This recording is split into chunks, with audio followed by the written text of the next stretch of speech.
தன்னை கடித்த பாம்பை கூலி தொழிலாளி ஒருவர் திருப்பி கடித்ததில் பாம்பு உயிரிழந்த சம்பவம் வியப்பை ஏற்படுத்தியுள்ளது. பொதுவாக பாம்பு கடித்து மனிதர்கள் உயிரிழப்பது வழக்கம்.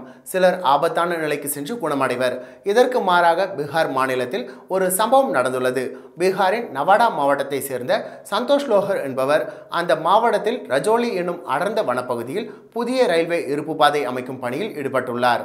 அவர் வேலையை முடித்துவிட்டு குடிசையில் தூங்கிக் கொண்டிருந்தார். அப்பொழுது விஷப்பாம்பு ஒன்று அவரை கடித்தது.